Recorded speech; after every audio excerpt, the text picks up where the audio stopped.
Netflix Inc. is the Uber of the entertainment programming business. Whether Netflix investors recoil or cheer at the comparison depends on the risk tolerance. Netflix doesn't share Uber's inclination to push boundaries, and it has a well-functioning business. But both companies are impressive growth machines that rely on outside funding to maintain the momentum. And in both cases, it's not clear what the real trajectory of the business would look like if access to capital dried up. First, let's run through the impressive growth part of the Netflix machine. Netflix keeps adding video subscribers rapidly. Source Bloomberg. Netflix said on Monday that it added 8.3 million more subscribers than it lost for its Ing service. That was the most new Ing customers in Netflix history. Even in the US, where analysts believe more than half of households with fast internet service already subscribe to Netflix, the company added more net new Ing customers in 2017 than it did the year before.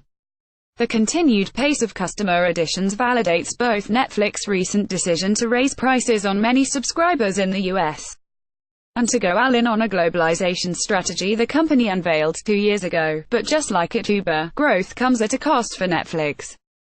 That cost is the piles of money Netflix has set alight for 3 years to finance its globe-trotting ambitions, and to purchase rather than rent more of the TV shows and movies the company makes available to Ing subscribers. The cash costs for Netflix Ing programming reached $8.9 billion in 2017, about double the costs from 2 years earlier. The number of Netflix Ing customers hasn't increased as much, at about 60%, over that period. Netflix free cash flow has turned negative in the last 3 years as the company splurged on programming and international expansion. Source: Netflix note: free cash flow is cash from operations minus capital expenditures.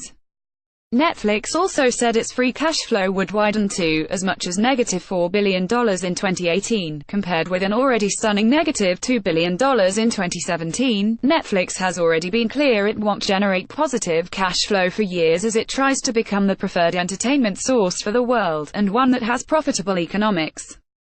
But potentially burning through $4 billion in cash is staggering. Netflix and Uber are betting that the companies should lean into their growth and spend even more to get bigger fast.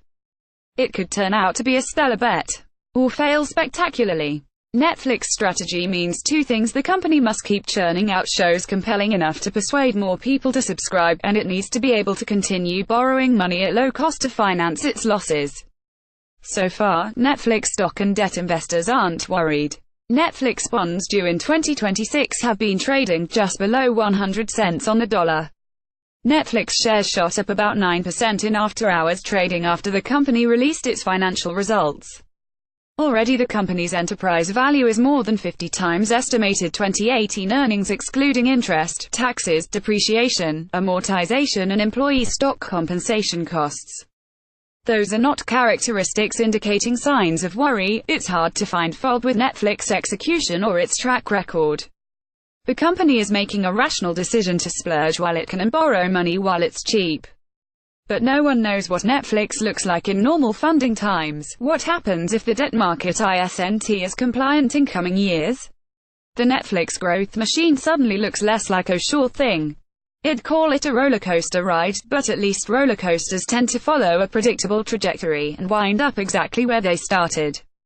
For Netflix, confidence about where the company ends up is all in the eye of the beholder. This column does not necessarily reflect the opinion of Bloomberg LP and its owners.